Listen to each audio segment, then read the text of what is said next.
Right. Obviously, if you're following on from the videos we did previously, we did hanging lining paper and we hung that horizontally. The reason we hung it horizontally is so that when you put your finished paper on top, there's more strength because you're crossing them and you're not going to overlap on a joint. Now, if you have watched the previous videos, you'll know that I left these areas sticking up like this. And this is so I can tear them. So it's just one piece of lining paper overlapping another with a bit sticking up. And the reason I overlapped it is so that I could just tear. Do you want to come really close with that? If you can. So I can just tear that down there, look. And I haven't got a blunt edge now. Yeah, I've got a soft feathered edge. So because I've got a soft feathered edge, that won't show through the finished paper. Okay, so that's one thing to do when you first start.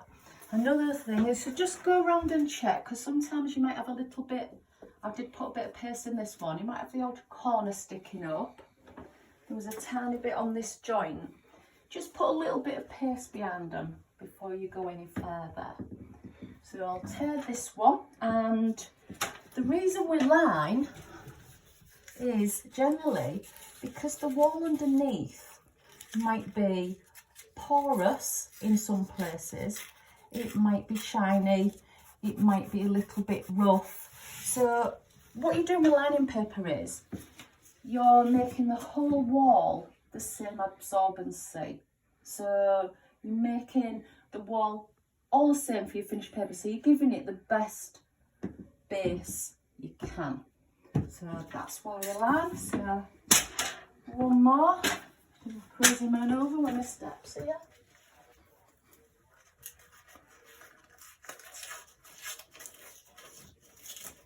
So as long as they're nice and tight, they're good to go on. Now, because I've got two walls to do, this is a level 2 demo, because this is going to be hanging straight match paper. In level 1, you only have to do 3 match. What I've decided is I'm going to start on this wall. Okay, I'll just get my wallpaper and I'll show you how I'm going to measure the actual walls. Now, when we spoke about lining, I measured how many lengths I needed. I've got the ruler. I started here and I marked how many I needed. So that was how to measure. Another way you can do it is quite simple, and that's called the girthing method. And it's simply using the roll of paper. But if you remember, the paper has to go vertical. I've already gone horizontal, we're going vertical. I want to start right there because of the pattern. The pattern is symmetrical from the centre. So I want to look at this wall and see the symmetry. So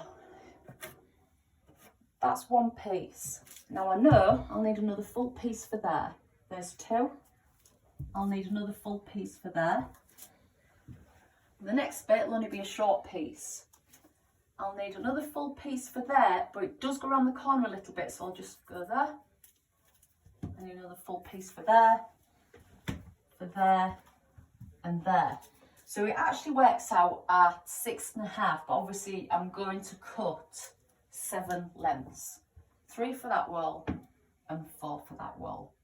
So what I'm going to do now is I'm just going to find the height. So if you remember, you have to add on for wastage. Now this is just about 2 meters. Now you want to add on for your wastage, for your trimming, 50 mil at the top, 50 mil at the bottom. So I'm going to make that 2 meters, 100 millimeters, and that's times 3. Okay, them little bits I'll just put in as and when. I don't need to cut them on the board, they're only small, but you need to cut your long lengths. So that's 2 meters, 100 times 3. And on this wall, because it goes down, always be aware, especially on staircases, that you're at different levels. This wall is 2 meters 350, and that's times 4. Okay. So I'll end that one there, and then